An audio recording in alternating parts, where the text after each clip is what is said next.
कोई चला रहा है अपना धंधा तो कोई खा रहा है पुलिस का डंडा। पांचवी फेल नेता भर रहे हैं नॉमिनेशन फॉर्म क्योंकि उन्हें समझ में आ गया है पॉलिटिक्स का फंडा। देश में जगह जगह लीक हो रहे हैं पेपर, कैंसिल हो रहे हैं एग्जाम।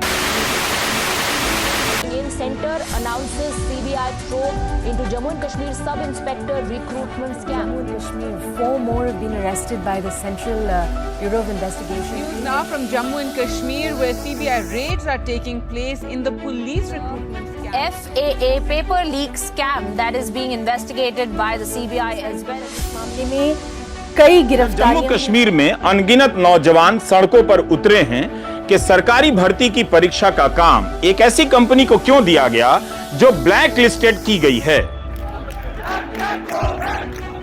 जम्मू कश्मीर के सभी विरोधी दल के नेताओं ने ट्विटर पर इस प्रदर्शन में उठ रही आवाज का समर्थन किया है। महबूबा मुफ्ती, उमर अब्दुल्ला से लेकर गुलाम नबी आजाद तक सबने ब्लैक लिस्टेड कंपनी से परीक्षा कराए जाने की आलोचना की है।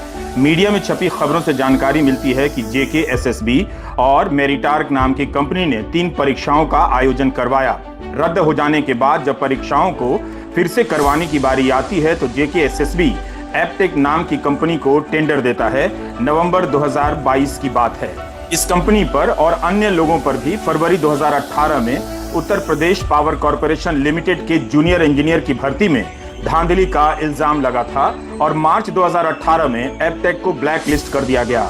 छात्र जब इस मामले को लेकर कोर्ट पहुंचे तो दिसंबर 2022 में जम्मू कश्मीर और लद्दाख हाईकोर्ट ने जूनियर इंजीनियर और सब इंस्पेक्टर की भर्ती प्रक्रिया पर रोक लगा दी।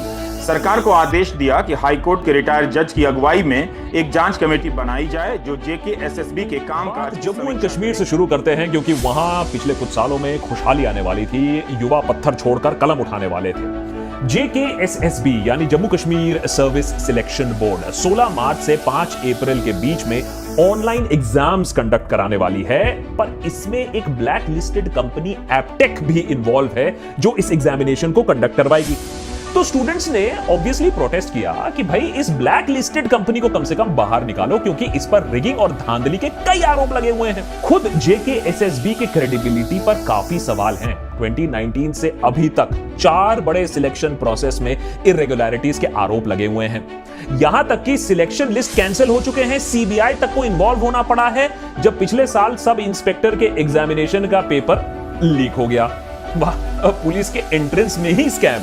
अब अगर बात करें एपटेक कंपनी के अंधकार भरे पास्ट की तो रिपोर्ट्स के मुताबिक यह कंपनी राजस्थान, लेह, अंबाला और कई ऐसे प्रदेशों में ब्लैक लिस्टेड है।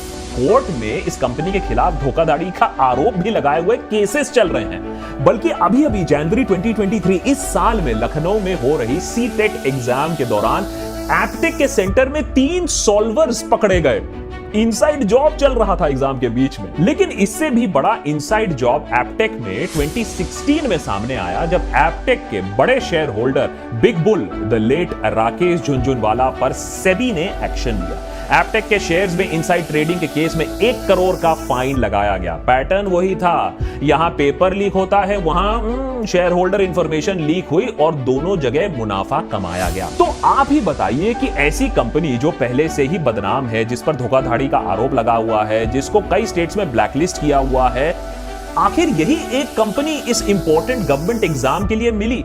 JKSSB और जम्मू कश्मीर एडमिनिस्ट्रेशन को और कोई कंपनी नहीं मिली। क्या खुद JKSSB इस एग्जाम को कंडक्ट नहीं करवा सकती है? क्या केपेबल नहीं है या कुछ और बात है? कोई और पॉलिटिकल तार जुड़े हुए? अब ये सवाल अगर आप पूछोगे तो फिर आप पर रेड पड़ जाएगी या UAPA का चाटा पड़ जाएगा।